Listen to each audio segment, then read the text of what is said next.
Good evening and welcome to our Connecting with Mission Teams Then and Now live video performance tonight, where we're going to be joined by His Grace Bishop Demetrius of Santos and Father Martin Ritzy, the two executive directors that have led the Orthodox Christian Mission Center since its inception. The campaign Connecting with Mission Teams Then and Now is a campaign both to raise money for the Mission Teams program, but also to reconnect with one another. And that's what we're hoping to do here tonight and throughout the campaign. Our goal is to raise $30,000, and to this point, we've raised $12,000.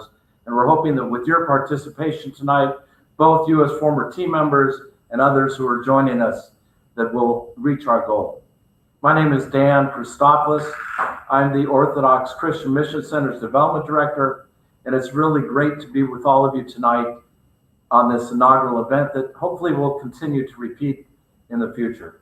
You know, just a couple of tidbits about the Teams program before we get started.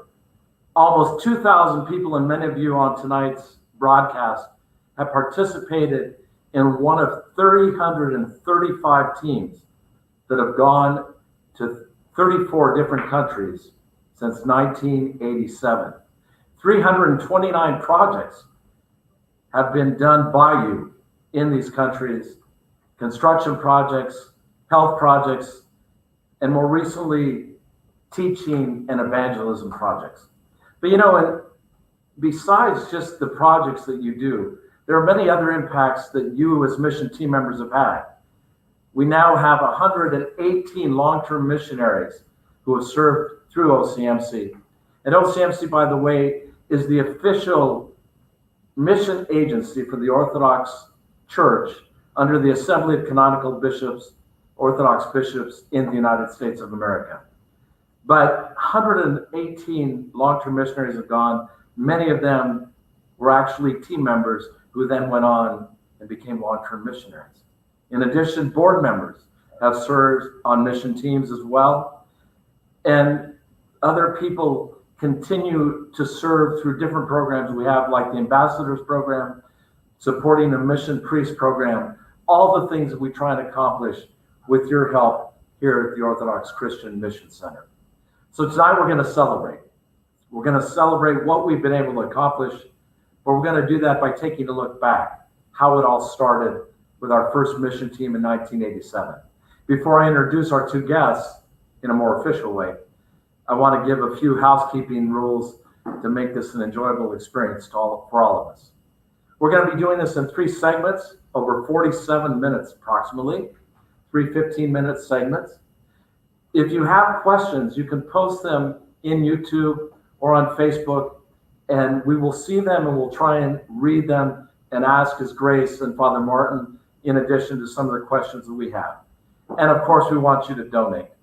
Throughout the evening, we'll be asking for your donations. You can go to ocmc.org/making-connections and click on that button and donate.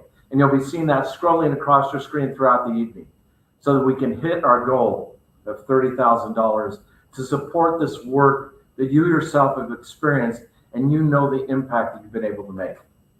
And then finally, we have a special treat. Once we finish up the session here at our Mission Center in St. Augustine, we're going to invite you, and you'll see at the bottom of your screen scrolling a special Zoom link, or if you registered ahead of time, you received it already, a Zoom link where we can go and actually have a live interaction via Zoom, and you can ask His Grace and Father Martin questions yourself that we'll be able to answer as we hear them.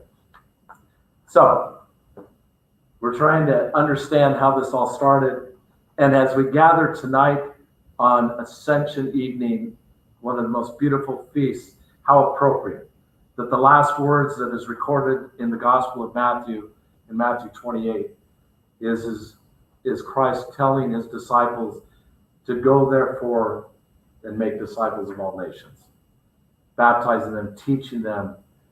Why? To carry on as resurrected people the work of our Lord and Savior. And I say resurrected people because at the end, you maybe heard that we sang Christ is risen, Christo me fufuka, in Swahili. It's not because we don't know that liturgically it ended, but we understand that that resurrected reality continues with us. So let me start by introducing, before we go to the first video, first His Grace Bishop Demetrius of Santos. His Grace was the founding executive director in 1984 of the Mission Center. He was ordained in 1983 both as a deacon and a priest, and we're coming up on your priestly ordination, which was Pentecost in 1983. And then he was elevated in 1998 to his present position as His Grace Bishop Demetrius of Santos, but he served from 1984 to 1998 as our executive director. And also we have our current executive director, Father Martin Ritzy, who together with his presbytera, Renee, and children were our first missionary family in Africa. And Father Martin has now been the executive director, taking over for His Grace since 1998, 23 years with us, continuing on the work that's going. So sit back for a second and let's watch how the first mission team got started in 1987, and we'll be back with you in 2 minutes. Don't forget, Dan, you were the first missionary that he sent out there, so we have to mention that too for all of you watching.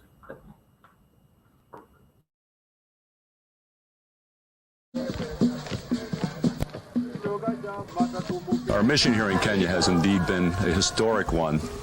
For the first time ever, an Orthodox judicatory, an Orthodox church, sent a mission team into a third world country specifically for the purpose of constructing a church and also for the purpose of conducting medical clinics throughout the country. On both accounts, we have been greatly successful in that which we attempted to accomplish.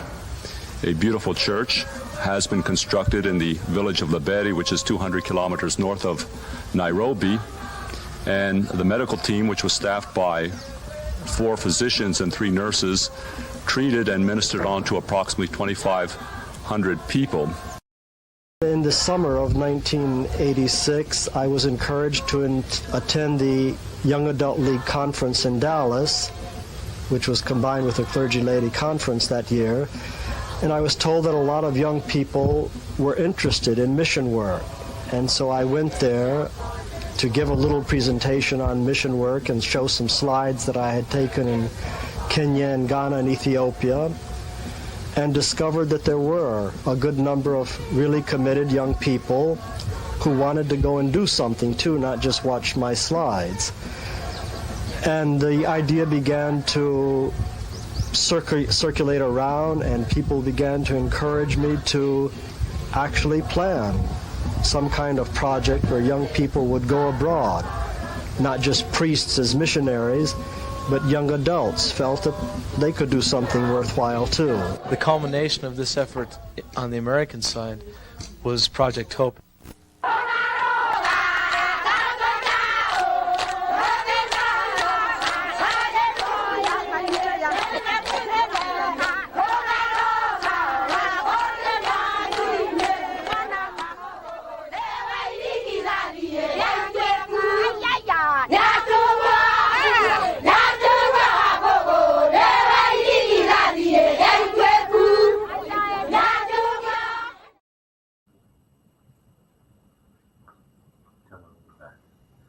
So again, as we watched that video from 1987, as Father Martin mentioned, if you heard, I actually was on the ground in Kenya at the time.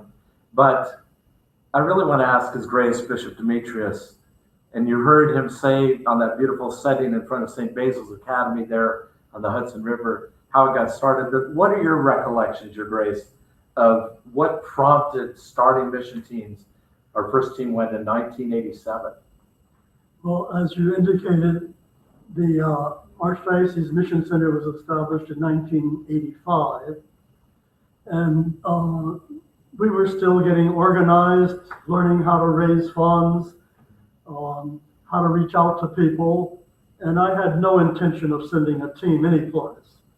I didn't think we were ready. And then I went to the Young Adult League Conference, and that we used to have for young adult people, and it was in Dallas, Texas, I think. And the young adult people there said, we're tired of just raising funds. we want to go and do something. And they kept pushing. And then right after that Young Adult League Conference was the Clergy Laity Conference.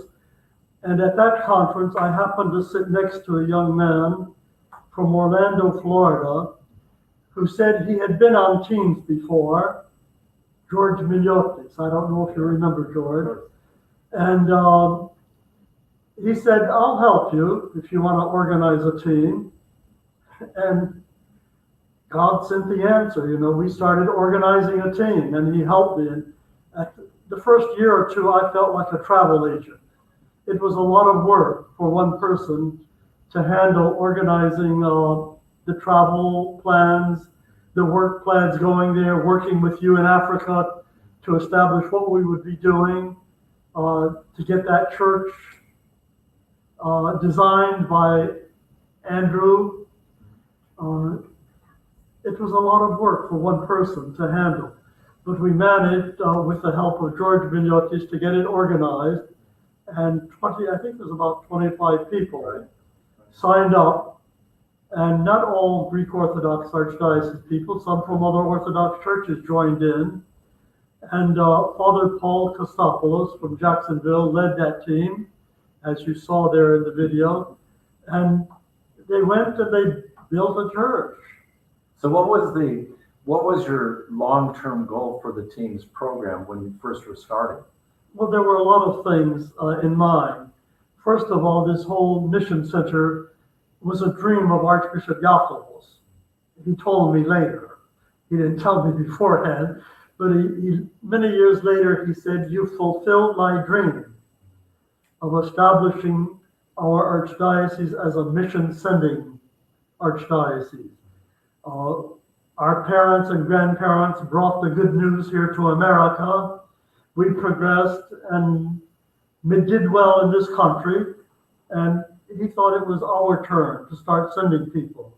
And he saw the mission center as a fulfillment of that dream. So that was one of the things we were doing, fulfilling his dream with his help, always. He always told me, that's your baby. You do what you know is best. And with the help of all of our mission board members and then the mission team members, the knowledge about this work began to grow.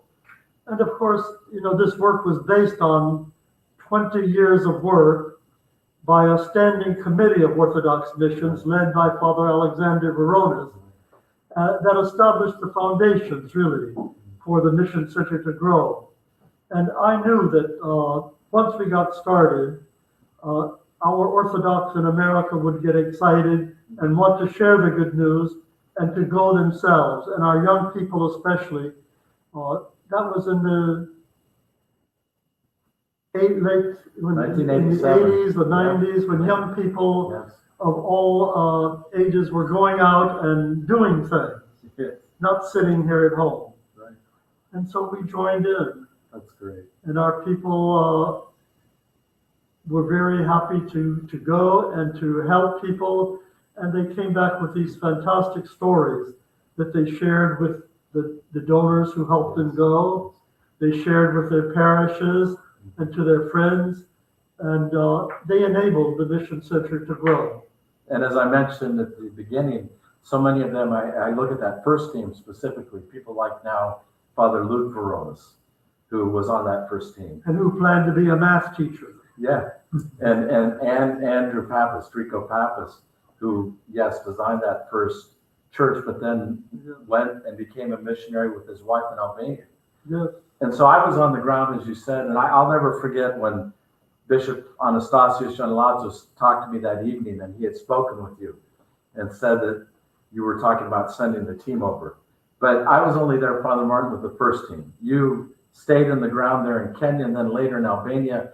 What was it like to be on the receiving end of these teams of Americans? And the early teams were a lot of people, as His Grace said, 25, I think. Mm-hmm. And then the second team that you were part of, where you were on the ground for, it was a big team that built the medical clinic.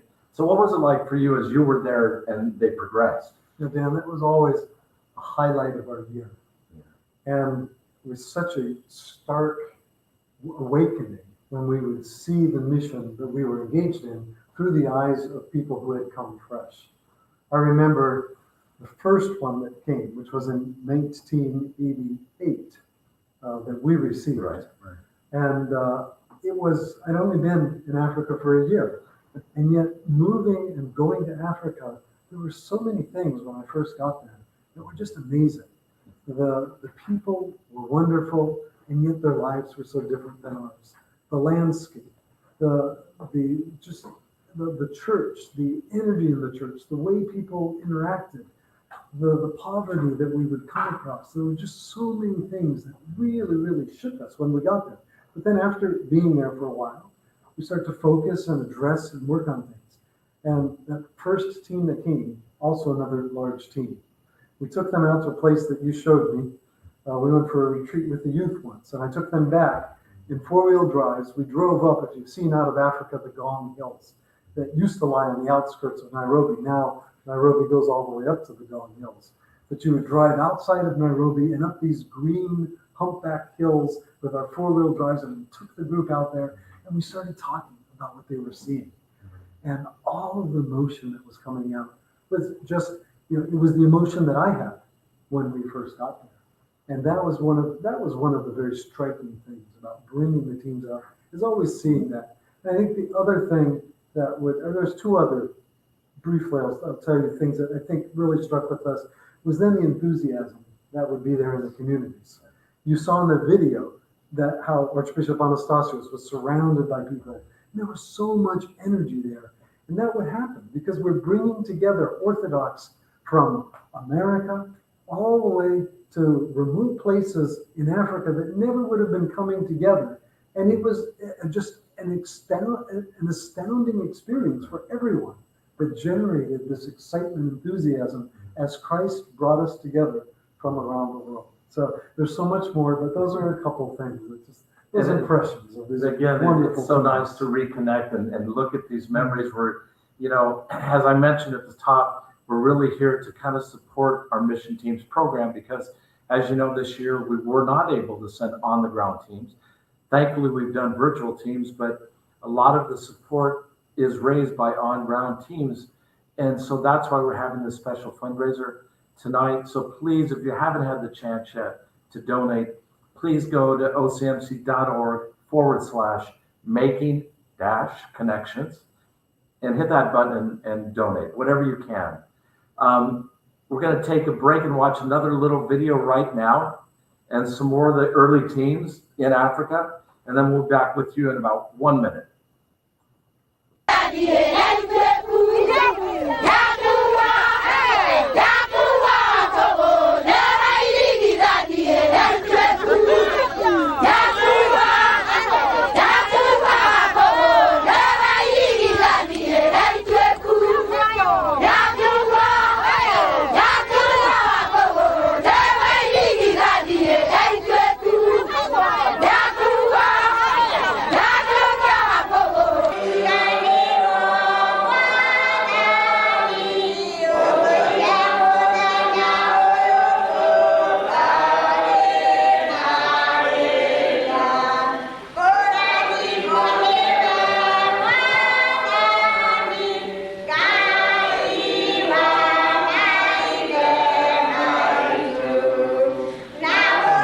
The needs here are many, and though we have shortages of priests in America, though we have difficulties in America, nothing can compare to the difficulties, the hardships that exist here in this young and growing church.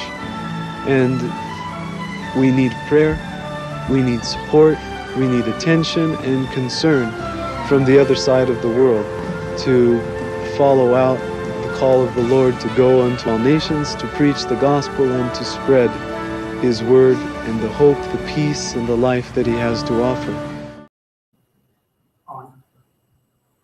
So we're back with you, and I needed to bring my laptop because we do have a couple of questions and some comments. Betty in Arlington has a question for Your Grace. She said, "What is your greatest missionary accomplishment? What do you think was the biggest impact that you were able to accomplish in your tenure?" Wow, the greatest.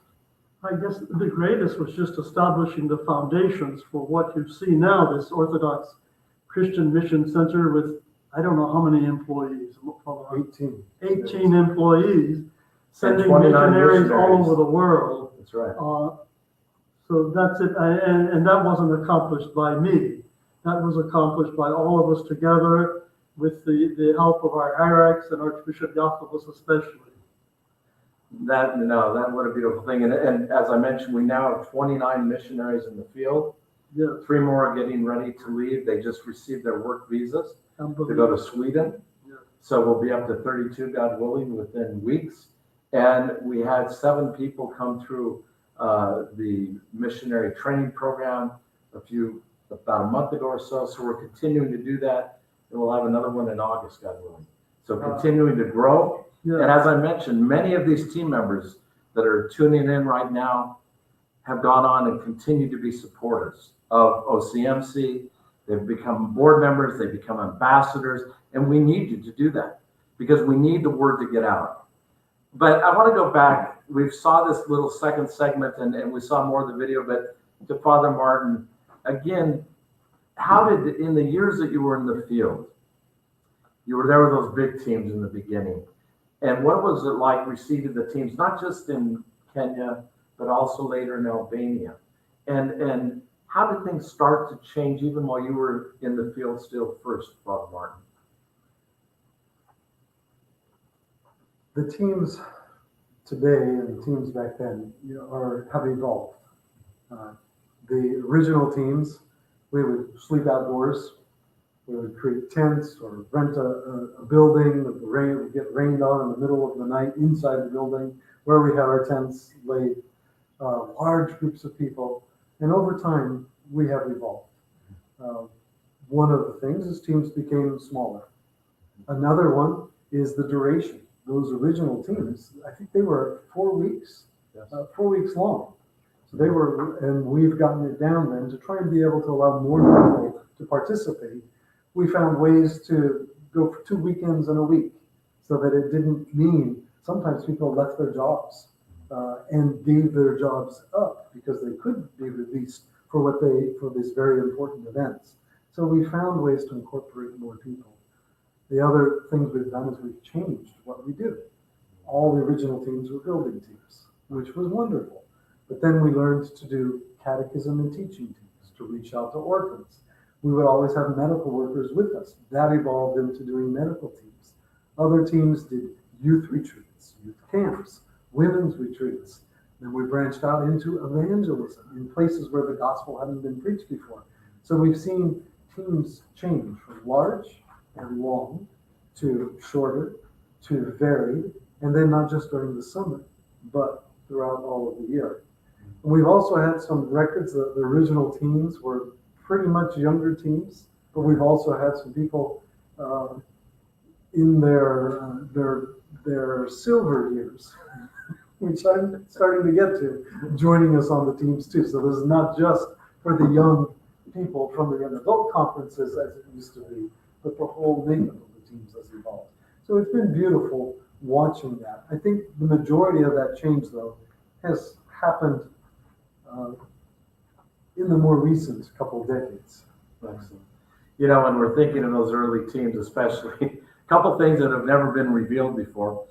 Before that first team ever came in 1987, Drico Pappas was the architect. We were on the site clearing. We had the foundation poured. We killed a king cobra snake, like in the field right outside where we were going to be staying. So we never revealed that, I don't think. But thankfully, the team of workers on the ground took care of it. And, we had a safe experience, and we continued to really take safety as safety precautions so that it'll be a good experience, not just for the people who are going, but for the people on the ground. And I guess, Father Martin, I'd ask you one other question. What's one great impact that you've seen on the ground with your own eyes of some of the teams? The great impact. Impact that the team itself has had. Impact. Oh, damn, there's so many. Lives touched is the area where I think it's the most meaningful. I mean, we've had a variety of impacts. but lives touched is the most meaningful. And we went back once to interview a group of people that had received one of our evangelism teams to find out had it changed anything in their lives. And these were people who, since we left, were suffering. They had been run out of their village. People had been shot. They'd lost their cattle from a raiding tribe that came to them. And we asked them, so now that you've been evangelized and been baptized, you had this experience with us that we did together with the team, how is things going? Well, I've lost my home, I've lost my cattle, I'm a refugee right now. It's like, it's wonderful. Why? Because of the impact of Jesus Christ in their lives, is what they were saying. Things have changed for us. My life has changed. I'm at peace. And they went on about all the joy of what it really meant to have Christ in their lives. So there can't be a greater impact than receiving Christ. So of all of these things we've done, anytime that happens, I think that shines, for me, is the most shining, beautiful example. So a question for either one of you. Is there one thing specifically you remember, either about a team member or something that happened with a particular team that really has stuck with you to this day? Something unique, either even at the orientation, like when they, in the early days, I think we'd bring them to St. Basil's, if I remember correctly, they'd be oriented there. But anything either one of you remember from either the team itself or a person on the team that really stood out? Well, I remember from the Ghana team, the first team that went to the West African nation of Ghana, there was a young lady, Diane Boris, who got so involved that when she came back, she made a wonderful video about the experience there. Really a moving thing to see. And that we sent it all around the nation to every parish so that they could view it and share this experience. And, there were many other people like Diane. She's not the only one. Other people made videos too. But I particularly remember how moving the video was that she made because of the impact of that experience on her life. And I think it changed her whole life. And that, I think, is a story that we have all heard, how it changed people's lives that went on the teams. And as I said, I looked at the picture of that first team, how many of those people became priests, youth workers,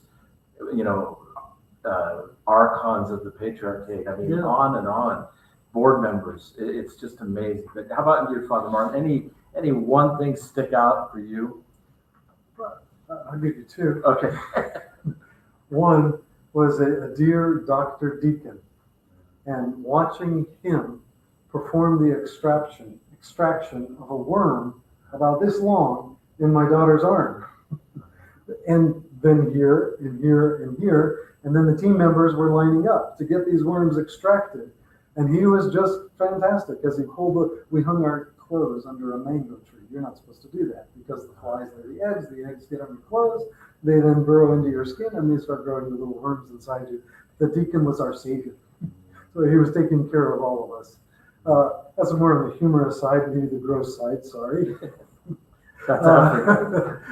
But on a more meaningful side, one young woman who had engaged so deeply in our evangelism team, where we were out preaching the gospel for the first time to people.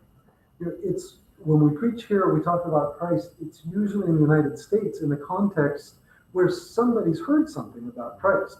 So imagining to preach in a context where you don't know, you haven't heard it before at all. And at the end of that experience of preaching, you said, wow, I didn't realize it's all about Jesus. That's what's important.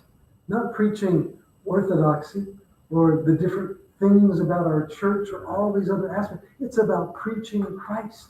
That's what really matters. And that was so exciting to see how she understood that and how she enacted it while we were there in the field. I have one other person I'd like to bring to mind. Since I did two, we're going to do two too. Of course. You have to do three, though. I mean, you are the founding director. Dr. George Christakis. I think you remember him. Of course. A wonderful, humble man, a rather famous doctor who was the advisor to Weight Watchers International, among other things. But he accompanied me on my first trip to Africa. I had never been, and here I was directing and sending people, and he accompanied me. He was a member of our board, and we went to Ethiopia. It was during the Great Famine in Ethiopia, and we stayed at several of the refugee camps with the wind howling around us, wondering when our tent was going to fall down. And every place that he went, the staff would invite him to come in and examine the people who were suffering there. And sometimes he would tell me, you know, that young fellow will be dead tomorrow. And it was so sad to know, but I was just comforted by the presence of this humble doctor with me on those 3 trips. And he was also not just humble, he also knew how to operate. When we got to Ghana, they didn't want to let us in. But Dr. George had an extra bottle of scotch. The stories are coming out. That helped us get in. An extra. And we were able to get into Ghana and visit many places. And one special experience, Archbishop Anastasius was there too. And we went to visit, because he was interested in world religions, and he had studied world religions and written books on them and taught. And there was a lady in this village in Ghana who was a priestess and had followers all over the world. She would tell us about her followers in New York City. And we went to see this woman who could cure people and who could help them. And we were sitting on these low benches talking with her. And she knew that Dr. George was a doctor. And as we got up, she said, I have these pains in my knees. Can you help me? And I said, wonderful lady, thank you. We enjoyed this visit. And the Archbishop smiled a little too. So again, both of you mentioned our medical teams, and we've had over 40 medical teams that have gone out and really done great work. And when we come back after this break, we're going to talk a little bit about the future of where our mission teams program is going. As I mentioned earlier, this year we've already done virtual teams, which really opens up a new possibility for us that's been very successful, where people are able to do teaching and catechism from the States and yet reach out to places because of modern technology. But before we take this break and watch our last video for now, just a reminder that we are trying to raise money. So please, if you haven't had the chance, I know a few of you, thank you, Christine, for your donation. I know there's others out there. Go to www.ocmc.org/making-connections. Click on that donate now button. And as God moves you, please respond. You know, we're here on the evening of the Ascension when we hear those words of Christ, go therefore to all nations. That's, as Archbishop Anastasios says, the forgotten commandment. It is a directive. It's not optional. We've all been given that, and not just our clergy, but even us who participate in the royal priesthood. So please take a moment to prayerfully consider how you can support this tremendous mission. When we get back, we have a couple of your questions, so thank you for sending them in. Thank you for viewing even from faraway places like I think the Philippines. I saw somebody's on, a priest from there. So thank you for being with us. We're going to watch this last video, and then we'll be back with some of your questions and a couple more for His Grace and Father Martin.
Seminary. All right. Welcome back. And again, you saw the dance and you saw the joy. One of the questions that came in was really a question about youth. And here in the United States, we've had some difficulty keeping our youth engaged. And the question was, in our mission places, are we seeing the same thing? I haven't personally been in the mission field for a while. Father Martin has been there and travels there frequently. So what are you seeing, Father Martin, as you're traveling around nowadays, the engagement of youth overseas within the church? Sometimes when we go to the field, we see what a vibrant Orthodox church can look like. Not that ours isn't vibrant, but there's ways that there are vibrancies that even exceed what is in the planter. Evangelism, spreading the church, having a concern to reach out to others, doing things in our own language, and having crossed that hurdle. And then, of course, is the question that you're asking now about youth. The youth are so active. Do you remember Kibita there? And how the children would come to church and they would invent songs, and they would do skits, and then they would have a show for all of the congregation. And this was their entertainment. Coming to church during the week, meeting together, writing beautiful songs, practicing those songs, and making skits about the Bible. This was the kind of activity that was in the life of the youth. So I see there's actually a great vibrancy in the youth in these mission countries, and you see orthodoxy thriving. Now, you might say, well, then why do we need missions? We need to re-energize here. But at the same time, there's still 1 billion people out there that haven't even heard the gospel. So it is vibrant, but there's a lot more work that we have to do. Father Martin mentions that only 1/3 of the world right now is Christian. So 2/3 of the world doesn't know Christ. And as he said, over 1 billion people, 1/4 of the world, have never heard the gospel in such a way that they can accept it or reject it. And when you talk about vibrant communities, we were blessed here to have our longest serving missionary, Nathan Hoppy, and his wife Gabriella with us here at the Mission Center. And he mentioned something to our staff. He said, we're talking about vibrant Eucharistic communities. And that's what we experience, both in the mission field and here in the States, I think, as well. But I want to shift gears because I think this is an important topic for a second, and I'll look at some of the other questions coming in. But Father Martin, you've been at this basically from the beginning. You came with President Teta in 1987 to the mission field. You've experienced it as a missionary now the last 23 years as our mission director. How do you see teams evolving, and where are we going in the future with our mission teams program? So one of the gifts that I have not received is the gift of prophecy. But there are things we're trying to do, and I hope some of these things will become reality. As I mentioned before, things have evolved, going from large teams, just a team or 2 teams a year, to holding teams throughout the year, and all these different kinds of things that we're doing, different places that we're going, and lengths of time. This year was a year of change, and we're still in that year, where we introduced virtual events. We're locked down by COVID, and we knew the need was there. We would sometimes get requests, or we would call and ask the different leaders in the church, what's going on? How can we help? What can we do? And we came up with the idea of having virtual events where people either gathered from throughout the country or throughout the entire church, or they would come together in a church, all masked and distanced, and we would come together from different places in the United States. That's something very new that happened during the time of this pandemic here that is going to evolve. So one of the things I see in the future is this becoming a cornerstone of one of the ways that you and we can engage around the world, either just as being together or sometimes offering a specialty and doing special trainings. But we've opened up a new world here with these virtual events. So that's one thing that's going to come, but it won't replace going physically. and the physical groups that go out there. There are a number of things that we're talking about right now to try and introduce, and I'll not mention all of them. One of them is maybe the one that is potentially the most different, is sending groups that will be going out to learn. Groups that will try to go to places where we have strong and active ministries, where we have our missionaries, and then to learn what is mission, what's going on, how have these things happened, and to absorb the work of the Holy Spirit that we have been a part of throughout the decades or shorter periods of time in the different places we're working, and then to come back with that experience and to be able to engage further. So that's another type of engagement that we hope to introduce in the future. Very different from going out and building a church and swinging a hammer or throwing cement at each other and on the walls of the church. Excellent. And one of the comments that I see, and you had mentioned, Father Martin, about it's really about presenting Christ. And one of our viewers said, Jenny Beth says, it's all about Christ. She talks about, I didn't really come just about orthodoxy, I came to find Christ. And I think that's so beautiful because as we go out, whether we're going out on the traditional team, we're there to reflect Christ, to bring people to Christ, to get out of the way, because it is about him. It's not our ministry. He's the high priest. It's a ministry that we all participate in, again, whether as ordained clergy or part of the priesthood of all believers. We have that same responsibility. And that commandment to the disciples, the last words that Jesus spoke, is really to all of us. We need to continue that work. That's why we're still, of course, reading from the book of Acts, to continue the work of Christ and bring people to Christ. So it's exciting where we've come from, how it's changed people's lives, both on the ground, in the places that we've been at, but also how it's changed our lives and how synergistically we allow the Holy Spirit to help us to grow. Your Grace, from your perspective, you went on once you were ordained or elevated as a bishop. You then led the ecumenical office of the Greek Orthodox Archdiocese, when Father Martin took over.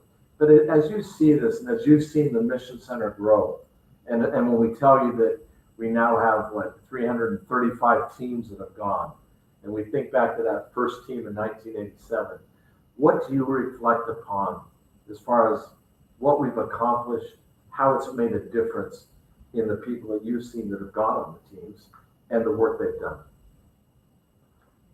Well, first of all, I have to say that maybe I do have the gift of prophecy.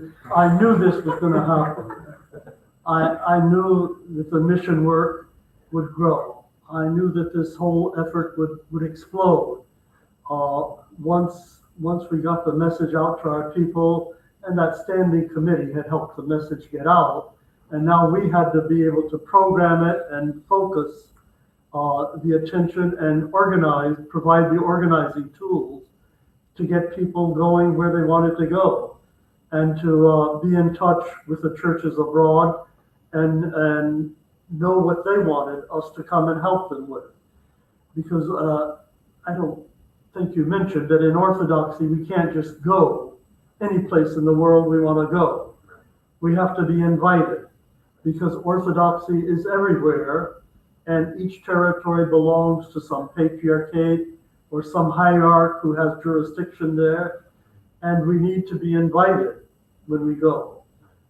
Usually it's easy to get invited when they know you're coming to help, and so that wasn't a problem ever for me. I don't know if Father Martin had a problem, but that was never a problem. The hierarchs were eager to have us come and to help and to do what we could for them.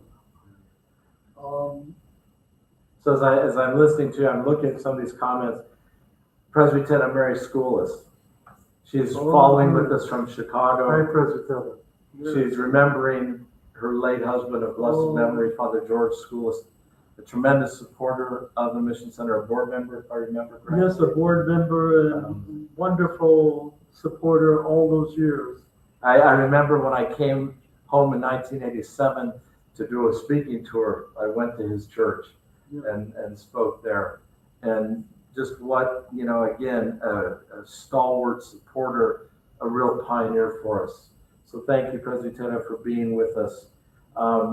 Somebody else mentioned they were on a virtual team recently, and they loved being able to connect with the Kenyan students, and even in a virtual way. As you said, Father Martin, it's one thing to be on the ground, but through this technology, and I watched some of those, I know, Father Martin, you did, you could see even there was interaction, and people sitting in a remote area, whether it was in Kenya or Ghana or Colombia, and interacting with us here in the United States. So what a beautiful expression to know that we're all one body, and it doesn't matter what language we worship in. We have the icon right here of St. Cyril and Methodius, and we mentioned that a hallmark of Orthodox missions is use a local language, right? We did the liturgy in Kikuyu and Swahili, in English, of course, a little Greek sometimes, whatever language, but not just the language of the people, but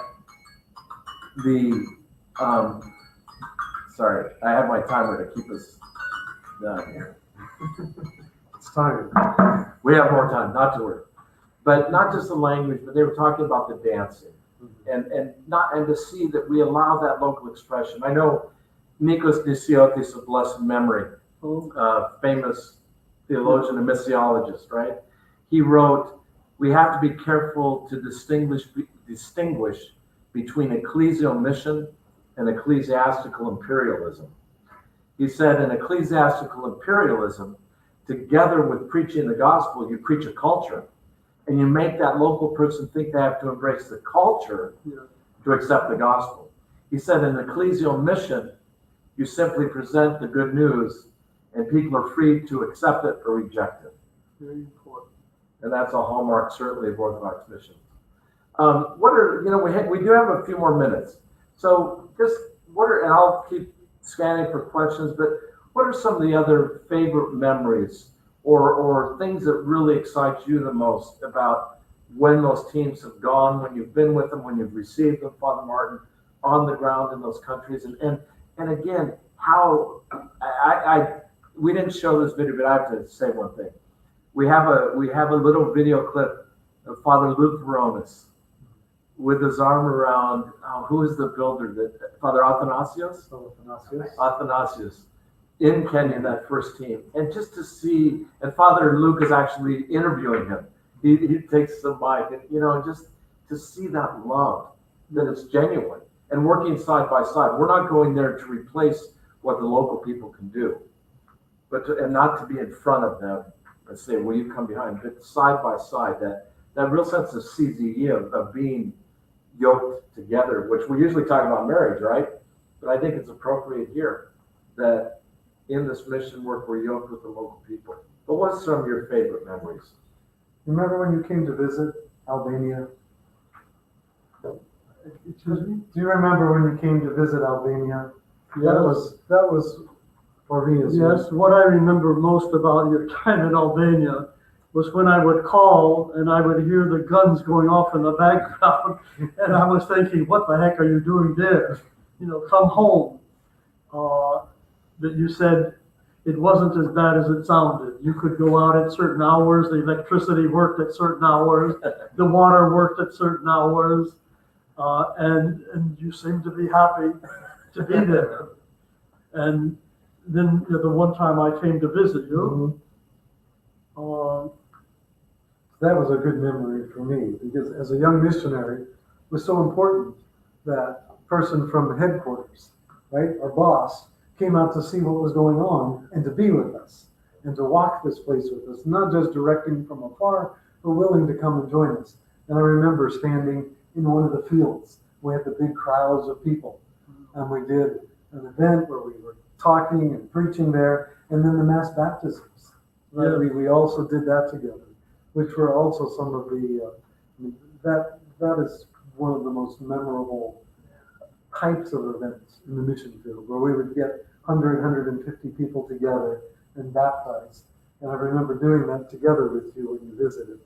Those are some beautiful memories. You speaking, His Grace wasn't able to visit me, but He was my lifeline. I've never been able to publicly thank you for just knowing that, we landed. Now I see all the training that we put our missionaries through, all the reading they did.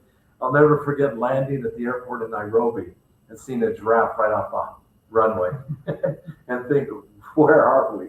What have we done? But then being greeted by Father Jonah, now Metropolitan Jonah of Uganda. And what a beautiful thing. Here, a local Ugandan who was teaching, the deputy director of the seminary with us at Makarios III Seminary, elevated to be the bishop first of Bukoba in Tanzania, and now the Metropolitan of Uganda. But having him embrace us and then take us to the seminary and meet with Archbishop Anastasios. And I'll never forget the words of Archbishop Anastasios. We arrived at the chapel at the seminary. He's like, Kalostu, welcome, and just that beaming smile, right? And took me in behind the altar. We got down in front of the crucified, the icon of the crucified Christ to pray. And as we finished praying, he said, Dan, one thing you have to remember in Africa, you need three things: patience, patience, and patience. And I think that's true. That, there's some questions coming in about how did we establish the church? What was it like? It was the power of the Holy Spirit. In 10 days, we celebrate Pentecost. And none of this happens without the indwelling of the Holy Spirit. It's God himself. And if you read the book of Acts carefully, yes, Peter preached, Paul preached, but it says, and 3,000 were added. It wasn't Peter or Paul who did it. It was Christ, it was the Holy Spirit, it was God who added. And so that's what we're here to do. It's difficult, but we lift it up and allow Christ to work in people's hearts. And we simply sow the seeds. And then he brings that to fruition. So, yes, the work's hard. There's a question, is it easier nowadays to plant churches? I think it's always, I don't know what, again, I haven't been in the field for a while, but I think the struggles are the same. It's not easier. It's not easier. And I don't think it's harder. It's always a work, and it's a work of, it's not just a saying that I've heard, is missions is not just going and handing out candy to children. We now have a number of people on the board, and a number of missionaries who have doctoral studies. So it's an intense work, and it involves every ounce of energy that we have, and then the grace of the Holy Spirit. I used to say back in the day, missions needs millions of prayers, millions of people, because it's not just the few that are out there, but the armies of us that are behind those that are out there, and something that you've been talking about tonight, Dan, millions of dollars. And at least tonight, we're trying to raise $30,000. So thank you. I've been handed a slip. There's some money coming in, so that ticker's going up. Again, some of these people, we know they've been in the field. One of them is my sister. Thanks, Adri. But really, names that are not unknown to us. But if you haven't had the chance, as we finish this segment up, please prayerfully consider it. And the campaign will continue a little beyond tonight. We're going to continue it for a few more days. But we have a special treat. I've been trying to read your questions. I've been trying to ask both His Grace and Father Martin some of what you've written in addition to some that we have. But we're going to stop at this point. We're going to play a little video again, and then we're going to ask you to click over to Zoom. And what will happen when we're on Zoom is you'll be able to ask those questions directly to His Grace and Father Martin, and we can see your faces.